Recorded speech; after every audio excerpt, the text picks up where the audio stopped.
ഏത് റിപ്പോർട്ടിലായിരുന്നാലും അവർ കല്യാണം കഴിച്ചിട്ട് നമ്മൾ കിടന്ന് ഉൾക്കൊണ്ടപ്പെടേണ്ട കാര്യമില്ല. അവർ എന്താ വേണം ആയിക്കോട്ടെ.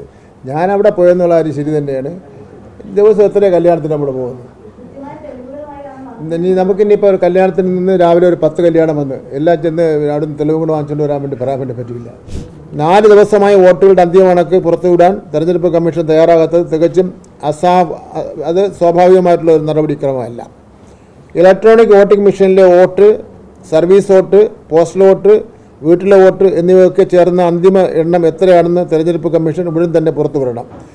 ഈ അത്യന്താധുനിക ശാസ്ത്ര സാങ്കേതിക വിദ്യ ഒന്നും ഇല്ലാത്ത അവസരത്തിൽ നമ്മളിങ്ങനെ വെള്ളം തൊട്ട് എണ്ണിക്കൊണ്ടിരിക്കുന്ന അവസരത്തിൽ പോലും പിറ്റേ ദിവസം അല്ലെങ്കിൽ അടുത്ത ഒരു ദിവസം കൂടെ കഴിയുമ്പോൾ അന്തിമ വോട്ട് പ്രസിദ്ധീകരിക്കുന്നതാണ്. വോട്ടിൻ്റെ പേരിൽ ഇത്രയും ദിവസമായിട്ട് ഈ കണക്കുകൾ കൃത്യമായി നൽകുന്നതിൽ കമ്മീഷന് മുന്നിലുള്ള തടസ്സം എന്താണെന്ന് വ്യക്തമാക്കേണ്ടതായിട്ടുണ്ട്.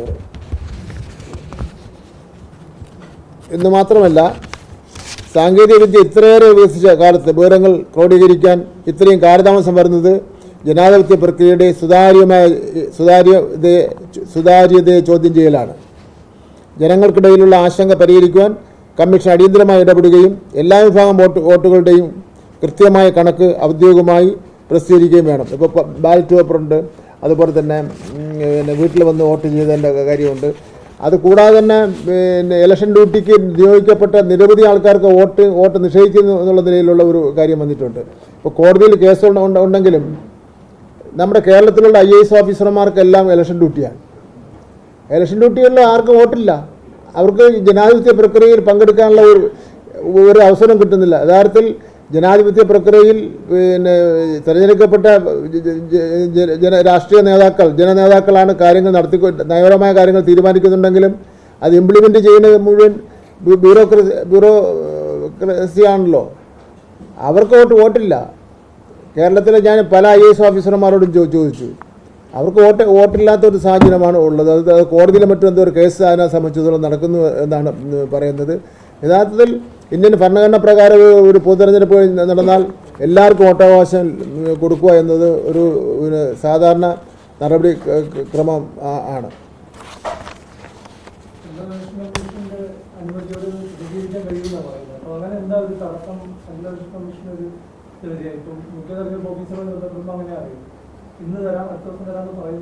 ഈ കണക്ക് വോട്ടിൻ്റെ ടോട്ടൽ കണക്ക്.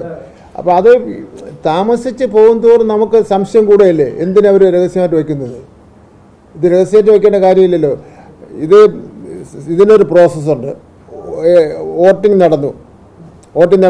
നടക്കുമ്പോൾ 6 മണി വരെ വോട്ടിംഗ് ആണെങ്കിൽ 6 മണി വരെ ക്യൂവിൽ നിന്നവരെല്ലാം കൂടെ നിർത്തും. അത് കഴിഞ്ഞിട്ട് 6 മണിയാകുമ്പോൾ കിട്ടുന്ന ഒരു കണക്കുണ്ട്. അത് കഴിഞ്ഞ ശേഷം ഒരു 8 മണിയാകുമ്പോൾ 2 മണിക്കൂർ കഴിയുമ്പോൾ ഇവരെല്ലാം വോട്ട് ചെയ്തതിന് ശേഷം കിട്ടുന്നൊരു കണക്കുണ്ട്. എന്നാലും വീണ്ടും ഒരു കണക്ക് പരിപൂർണമാണെങ്കിൽ പോസ്റ്റൽ ബാലറ്റും അതുപോലെ വീട്ടിൽ ചെന്ന് വോട്ട് ചെയ്യുകയും ഇലക്ഷൻ ഡ്യൂട്ടിക്ക് പോകുന്ന ആൾക്കാരെല്ലാം വോട്ട് ചെയ്യുന്ന ബാലറ്റ് അതെല്ലാം ഒരു ദിവസം കഴിഞ്ഞ് തന്നെ അതെല്ലാം കൂടെ കൂട്ടി ഈ ഇലക്ട്രോണിക് സംവിധാനം കൂട്ടി പ്രസിദ്ധീകരിക്കാൻ കഴിയുന്നതാണ്. പക്ഷെ 4 ദിവസമായി ഇതിനെ സംബന്ധിച്ചിടത്തോളം ഒരു അനക്കം ഇല്ലെന്ന് പറഞ്ഞാൽ അത്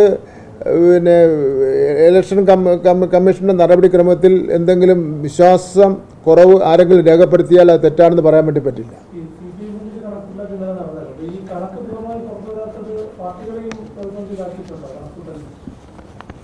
ഞങ്ങളിപ്പോൾ പോളിംഗ് ബൂത്തിൽ വോട്ട് ചെയ്ത കണക്കുണ്ടല്ലോ. അപ്പോൾ LDF എന്ന് പ്രതീക്ഷിക്കുന്ന കണക്ക്, UDF എന്ന് പ്രതീക്ഷിക്കുന്ന കണക്ക്, BMS എന്ന് പ്രതീക്ഷിക്കുന്ന കണക്ക്, ചിലപ്പോൾ അതിൽ ചെറിയ വ്യത്യാസം അങ്ങോട്ടും ഇങ്ങോട്ടും വരുമായിരിക്കും. അതെല്ലാം വെച്ചുകൊണ്ടാണല്ലോ ഒരു കണക്ക് ഒക്കെ ഉണ്ടാകുന്നത്. ഈ പ്രഖ്യാപനങ്ങൾ നടത്തുന്നവരും അങ്ങനെയൊക്കെയാണല്ലോ നടത്തുന്നത്, കുറച്ച് ആൾക്കാരെ ചോദിച്ചുകൊണ്ട്. നമുക്കതല്ലല്ലോ, ലാസ്റ്റിൽ ഇത്ര വോട്ട് നടന്നു, ഒരു ബൂത്തിൽ, ഒരു വാർഡിൽ ഇത്ര ബൂത്ത് നടന്നു. അത് 4 ദിവസമായും പ്രസിദ്ധീകരിക്കുന്നത് വെച്ചാൽ അങ്ങറ്റത്തെ അനാസ്ഥയാണ്. അങ്ങറ്റത്തെ അനാസ്ഥയും അത് എന്തും കേരള ജനതയോട് കാണിക്കുന്ന ഒരു വെല്ലുവിളിയാണ്. അത് നമുക്ക് അംഗീകരിക്കാൻ കഴിയുന്ന കാര്യമല്ല എന്നുള്ള കാര്യം സൂചിപ്പിക്കുക.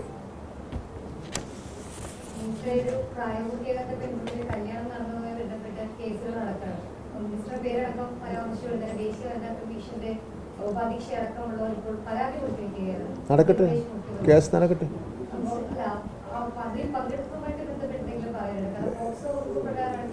അല്ല അവർ അത് അവർക്ക് കേസ് എടുക്കാനുള്ള അവകാശമുണ്ട്.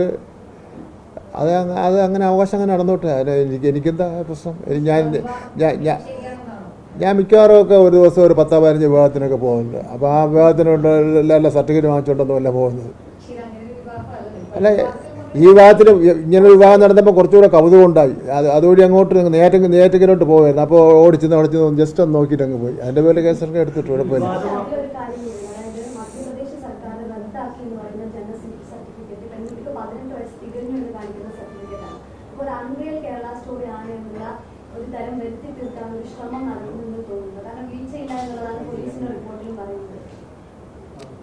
ഇത് ഏത് റിപ്പോർട്ടിലായിരുന്നാലും അവർ കല്യാണം കഴിച്ചിട്ട് നമ്മൾ കിടന്ന് ഉൾക്കൊണ്ടപ്പെടേണ്ട കാര്യമില്ല. അവർ എന്താ വേണം ആയിക്കോട്ടെ.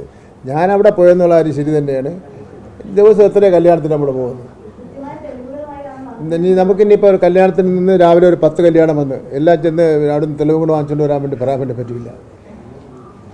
പിന്നെ അത് എൻ്റെ ഭാഗത്തുനിന്ന് എന്തെങ്കിലും പെശ ഉണ്ടായതായിട്ട് പിന്നെ ഏത് കമ്മീഷൻ തോന്നിയാണെങ്കിൽ അവർ നടപടി സ്വീകരിച്ചോട്ടെ.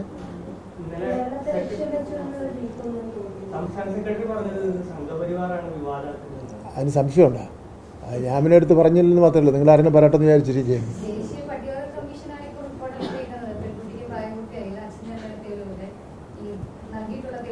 നമ്മുടെ ഈ മാധ്യമ പ്രവർത്തകർ അത്ര ഉൾക്കൊണ്ടപ്പെടേണ്ട. കാരണം അവർ എനിക്ക് തോന്നുന്നു അവർ പോലീസിൻ്റെ പിന്നെ സർട്ടിഫിക്കറ്റ് ഉണ്ടായിരിക്കാം, മറ്റ് ID കാർഡുകൾ ഉണ്ടായിരിക്കാം. ഇതെല്ലാം അവിടെ കൊണ്ട് അമ്പലത്തിൽ കൊണ്ട് കാണിച്ചിട്ടല്ലേ അവർ അനുവാദം കൊടുക്കാറുള്ളൂ. അതിന് ഫേക്കാണെങ്കിൽ പോലീസ് അന്വേഷിക്കട്ടെ. അല്ല, ഫേക്ക് ഇപ്പോൾ ഏതെങ്കിലും ഒരു മാധ്യമം ഫേക്കാണെന്ന് പറഞ്ഞാൽ നമുക്ക് ഫേക്കാണെന്ന് പറയാൻ പറ്റുമോ?